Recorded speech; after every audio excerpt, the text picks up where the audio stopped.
A lot of time is spent before the draft talking about the first round, the second round. Well, what about the guys going after that? Let's talk with our friend Mike Renner about some day 3 prospects.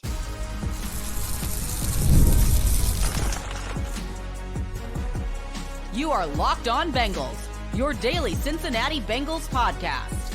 Part of the Locked On Podcast Network, your team every day. What up, Bengals fans, and welcome to a bonus episode of the Locked On Bengals podcast with our guy, Mike Renner, who's doing the draft show for the Bleacher Report. Is that right, Mike? That's your next thing this week, at least. That is correct. I will be on Thursday, Friday, Saturday. Thursday show is pretty jam-packed. We have Micah Parsons and CJ Stroud alongside myself. So they really blew the budget on them and then had to go find some guy to go talk about the draft. Well, Micah Parsons, renowned analyst, loves to make his opinion known. I'm sure that will be very entertaining and some good stuff with Micah. Are the rest of the guys that did the BR big board also doing that with you? No. So it's just me. And then day 2 and day 3 is going to be me, Michael Felder, and Adam Lefkoe. So awesome. Yeah. Looking forward to that. So if you want to check out Mike and his work, that's the next place to find it, over on the Bleacher Report shows and right here on Locked On Bengals. Third time we've had you on in this pre-draft process. I think second. Yeah. And the last time we talked to you was shortly after the Senior Bowl. Talked about a variety of prospects, but one thing that we haven't talked a lot about on this podcast is the guys going after the first round, after the second round.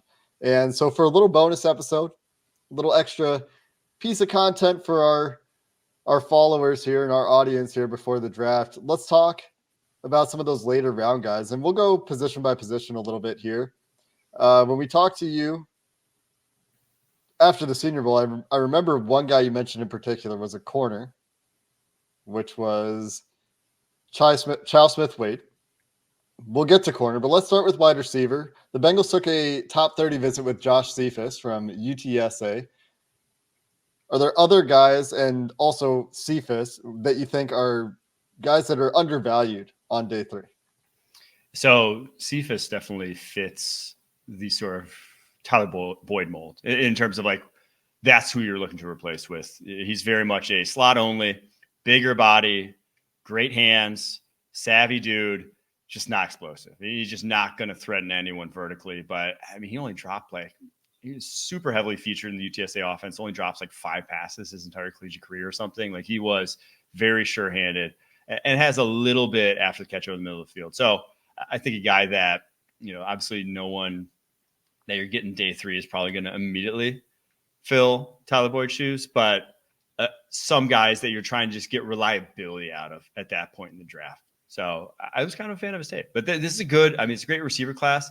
The one guy I keep going back to that would be I think he might fall to day 3 just because of numbers in the slot, is Jalen McMillan, the Washington wide receiver, who he reminds me not so much of Tyler Boyd, but he's much more similar than even Cephus is from a movement skills perspective. He can not only is savvy and has the things you want from a slot receiver in terms of sure-handedness, in terms of ball skills, but then he also can create. He can also get off the line of scrimmage. Little skinnier dude, play strength not great, but he's willing to take hits, and he played slot primarily this past fall when he was healthy for Washington. If he'd stayed healthy, the guy probably would have been a day 2 pick, but I think falls to day 3 because of the injuries this past year. Another guy that had a top 30 with the Bengals, a guy that they've expressed some interest in, a guy that I'm probably going to mock to them with maybe their compensatory third, 97, in what I think they will do in my predictive mock if I don't land on a second-round receiver, which I think is also possible. They also spent some time with Jacob Coing out at Arizona's Pro Day. Anything on Coing or Marcus Rosemy-Jacksaint, who looks like a blocking type receiver? Yeah, he does. Say. He is. That's probably the fairest description for him, because man is not an athlete. The man is, I'd put my movement skills in my prime on a similar par to Rosemy-Jacksaint. He's big bodied, and another guy who's great hands. It seems like they have a type in terms of reliability that they're trying to bring in to just guys who basically, Joe Burrow doesn't need guys to be necessarily open to make plays. And that's the kind of receiver Rosemary Jackson is like he can make plays when he has guys draped on him because he's so long, great ball skills, but another guy's he's not going to get open on his own. So kind of like that third, fourth option that you're not going to complain about. And if someone forgets about him, he can still make a play.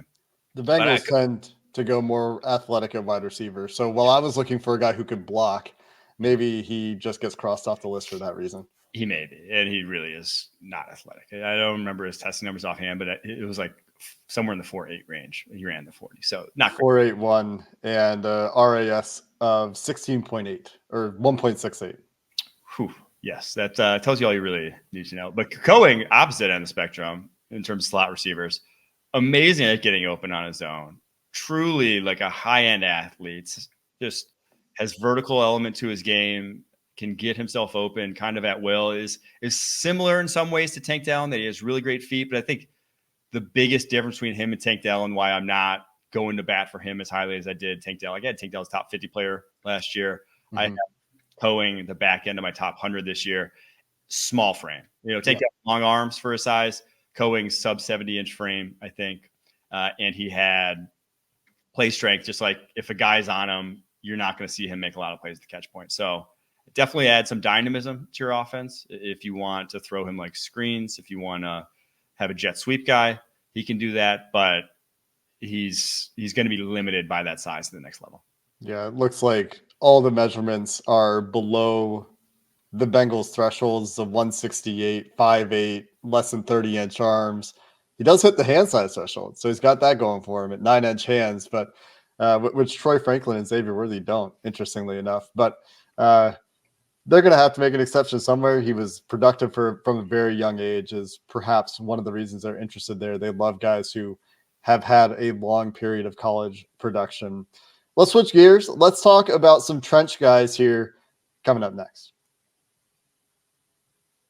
Today's show is brought to you by Game Time. If you are looking for Reds tickets, if you're looking for tickets to the next big concert that you're trying to go to, or any event all spring, all summer, all fall, well, Game Time is the app for you because, well, they have everything you could look for, from last-minute zone deals, so you can save up to 60% on buying last-minute deals for sports, concerts, comedy, theater, and so much more. They have flash deals, zone deals, all-in pricing, which shows your total upfront, so you know the exact amount you're paying without all of the hidden fees. And they have the lowest price guarantee, which means Game Time will credit you 110% of the difference, and your purchase is covered with the most flexible customer service policy in the ticketing industry. And you get to see the seats before you purchase them right in the app. So download the app and take the guesswork out of buying tickets today by downloading Game Time, create an account, and use code LOCKEDONNFL for $20 off your first purchase.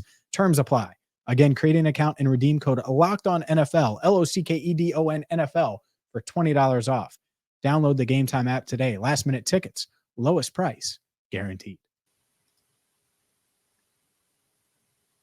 The Bengals are most likely going to draft a receiver, but in a class that seems to have some really interesting depth at interior offensive line. I want to talk about some of these guys too.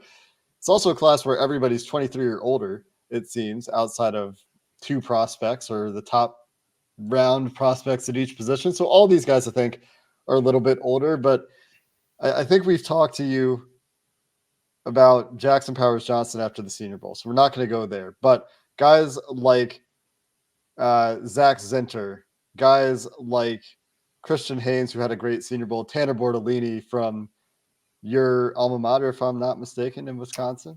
Not my alma mater, my home state, though. Home state. My bad. I knew you were a Wisconsin guy. What are your thoughts on the depth for the interior offensive line class? I think it's a special interior offensive line class. And now there's maybe one guy who's like a true interior offensive lineman that could go round one. Jackson Powers Johnson's like really the only one.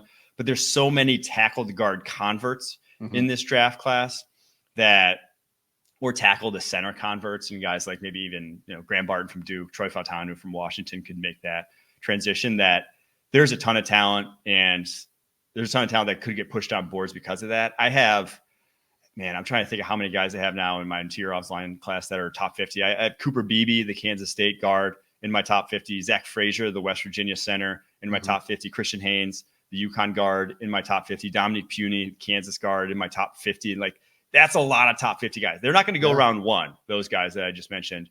But in the second round, those are, in my opinion, all immediate starters. And yeah, it's an older class. A lot of those guys are 23, 24. But a lot of those guys have also, like Cooper Beebe's situation and Dominic Puny's situation, like those guys were good before this year. It wasn't like the light switch just came on. It is those guys just playing good football and just wanted to stay and maximize, their time in college football. Could have gone out earlier and still been higher draft picks. So yeah, I'm a big fan of this interior offensive line class. And then there is some depth into day 3. Now, obviously day 3 offensive lineman, it's a crapshoot anywhere you're looking on day 3, but I think especially interior offensive line or just offensive line in general, because NFL is pretty good at identifying the athletes that can win there. But because there's so much talent, I think it's just going to push down some names into day 3.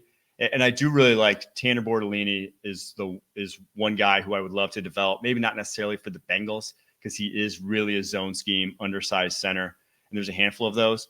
But maybe someone like a Cedric Van Pran, the Georgia center, makes more sense for the Bengals and what he can do in a gap scheme. So it's a good class to be in need of one. And I hope the Bengals at some point take one.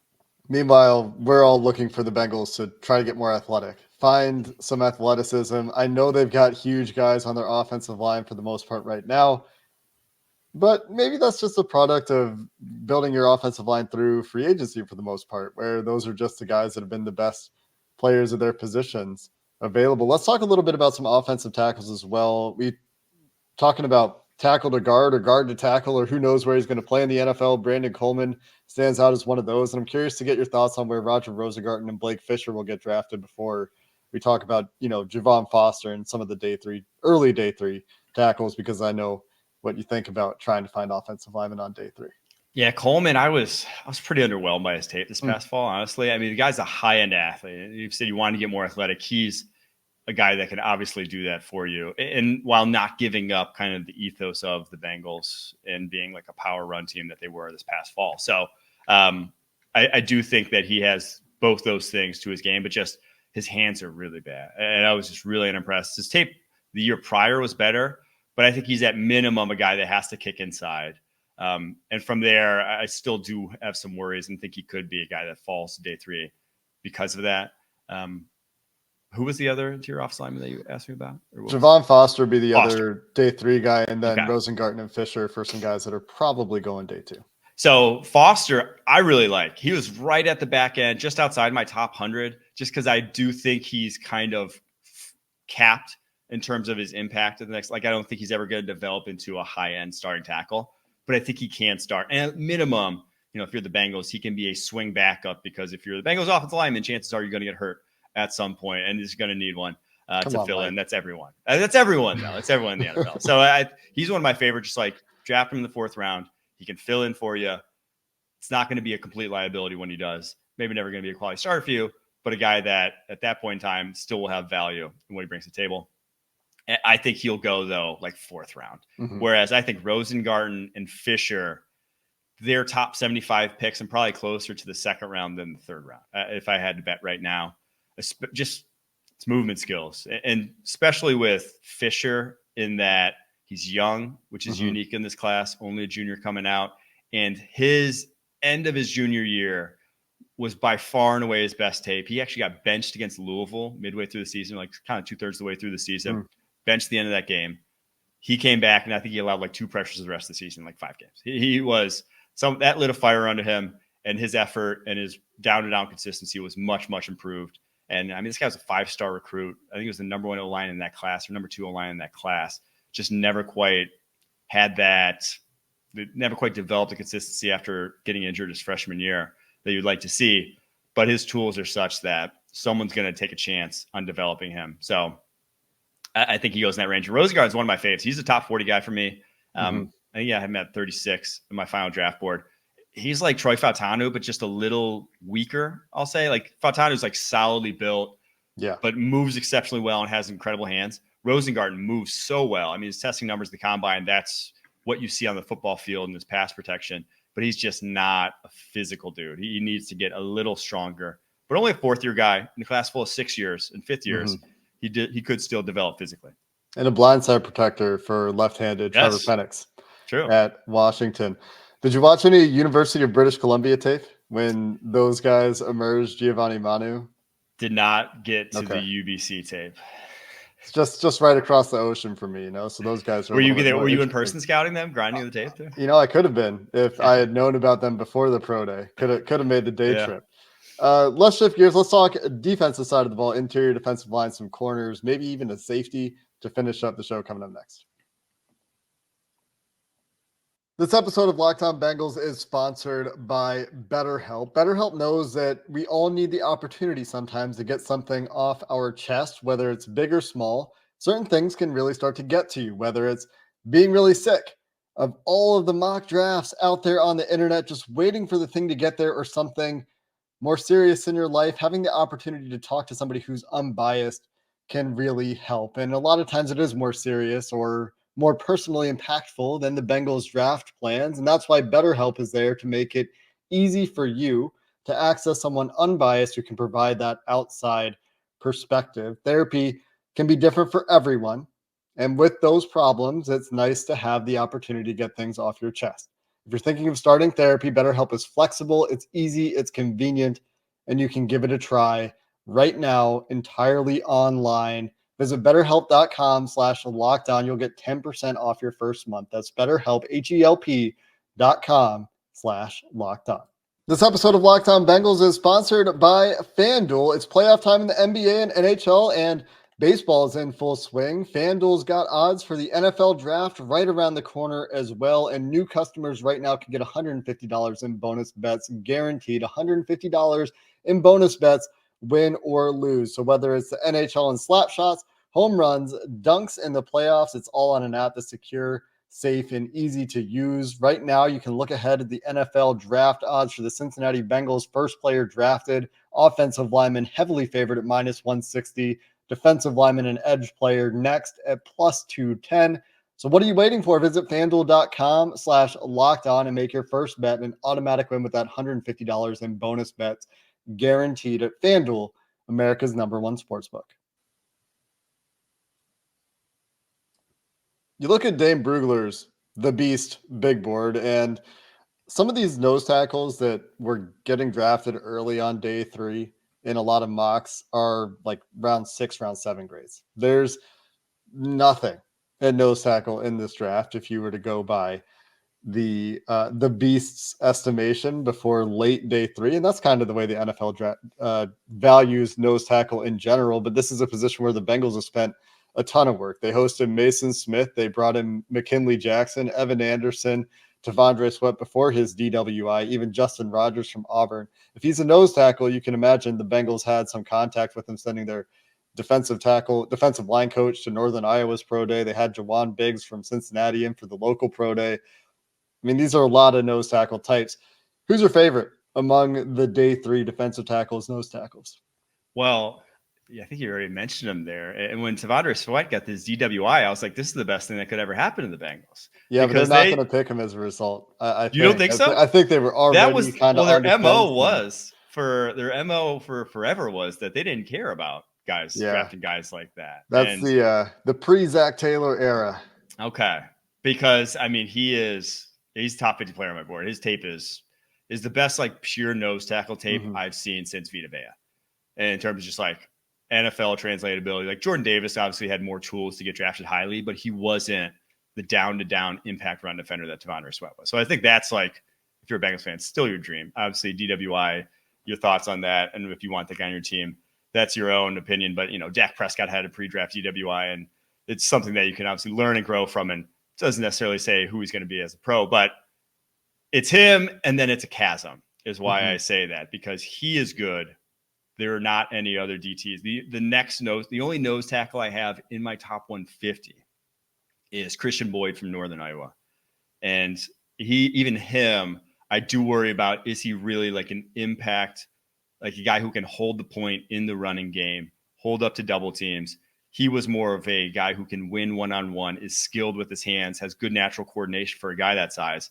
But I still worry about him being able to really hold the point. There just isn't that guy in this class, unfortunately. Mhm. Some of the names I'll throw out, though, that did intrigue me in one way, shape, or form. I think Evan Anderson, the FAU nose tackle, I thought he was just like at least had some stoutness. And he played a couple Power 5 teams this past fall. Off the top of my head, I can't remember exactly who they were, but in those games, he at least could hold up to double teams, at least has that aspect to his game, has the ability to really be a line of scrimmage, holder, even if I don't think he's ever going to impact the passing game whatsoever. The other one's Fabian Levitt, the FSU DT. He doesn't have the heft. He was like 315, 316, but he's a guy I'd be intrigued by, seeing how much more weight he could put on, because he's kind of got a trim frame at 315 and really is a guy that very strong upper body, can control, a guy one-on-one. You saw him when he did have those opportunities, a guy that can, stack and shed right at the line of scrimmage, but just not really nose tackle size at the moment. But I thought he had the tools to develop into one at the next level, even though he's kind of older, 24 years old also. So it's not a good class. Those are kind of the names, and they don't seem like they'd be massive upgrades from what the Bengals have in the roster, unfortunately. Do you see any upside with Jordan Jefferson? He's the best weight athleticism combo that I see when I'm scanning our list of defensive tackles. He to me was more of a 3-4 defensive end than actually a nose tackle. Okay. I just thought at his size and kind of like how high cut he is, gotcha, that I would struggle to put him on the nose. But I think he could be, Zach Carter's role. I think he's like, I see him as a kind of like a similar sort of prospect too, in terms of like strengths, weaknesses, even though I didn't love Carter coming out. Carter just gets blown off the ball too much. And that's why we're talking about nose tackle so much for the Bengals. Let's quickly wrap up with a couple of corners. Qwan'tez, Stiggers, and Dwight McGlothern, a couple of guys that the Bengals had some interest in that could be day 3 guys. And Stiggers in particular, a CFL prospect, perhaps not as well known. I know you mentioned you enjoyed watching that tape. I hadn't flipped on CFL tape in my life, the All-22. I've like caught some games just like here and there, but I didn't realize like the coverage they're playing. Obviously, it's like so wildly different. Yeah. He's kind of just like a cloud cover 2 corner, vast majority of snaps, just like staying in the flat. I thought his juice was good. Like you see really good suddenness, explosiveness, and body control. I think he picked off like 5 passes this past year. And you saw him easily able to adjust to balls in the air that, were maybe on his back shoulder, and he could still go up and get a hand on it. So I like those aspects to his game. And I kind of like his story, man. He's a guy who went to a really, really small high school that didn't have, a competitive football program. So he didn't get any offers, ends up playing in a fan-controlled football league in Atlanta. And the coaches there sent his tape to the CFL. Got signed to the CFL last year. So he's only a 4th-year guy, 4 years removed from high school, having just played a couple of years of football and put up really good athletic testing numbers. So, in a class that I didn't love a lot of the day 3 corners, I'd take that chance. Now, is it like 6th round? I'd take that chance. Yeah, it's not taking it too much higher than that, but definitely intriguing guy. McGlothern, though, I think he goes higher than 6th round. I think someone's going to covet his skill set because he has some of the best zone instincts in this draft class in terms of seeing where the quarterback's going to go with football, knowing how to bait them. They would play a little cover 4 special, which is when it's like cover 4, but when you get an out route from the slot, he's the outside corner. He comes downhill on that, making it turn into like cover 2, and then the safety comes over the top. He was awesome at baiting. He baited Jaden Daniels into a pick on that exact coverage. And he just knew exactly how to time it. I loved how he like mid-pointed guys. I don't love him as a pure man match corner. Mm-hmm. Bengals don't do a ton of that, obviously, though. So I think for the Bengals, he makes sense in those zone instincts play in what, Lou Anarumo wants to do. He would be a bit of a departure from the recent trends at corner where they've been drafting a bunch of athletes at corner in the secondary in general. And he did not have the athletic testing that Qwan'tez, Stiggers, or even a guy like Cam Hart might have had for some potential day 3 targets. But Mike, appreciate the time here talking about some day 3 guys, and go find his draft coverage at the Bleacher Report here coming up in, what day is it? Tuesday, just a couple of days here for this year's draft. Mike, appreciate it. For sure, Jake. Thanks for having me on, buddy.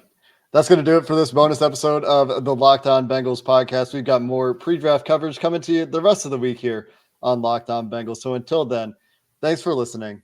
Hoo day, and have a good one.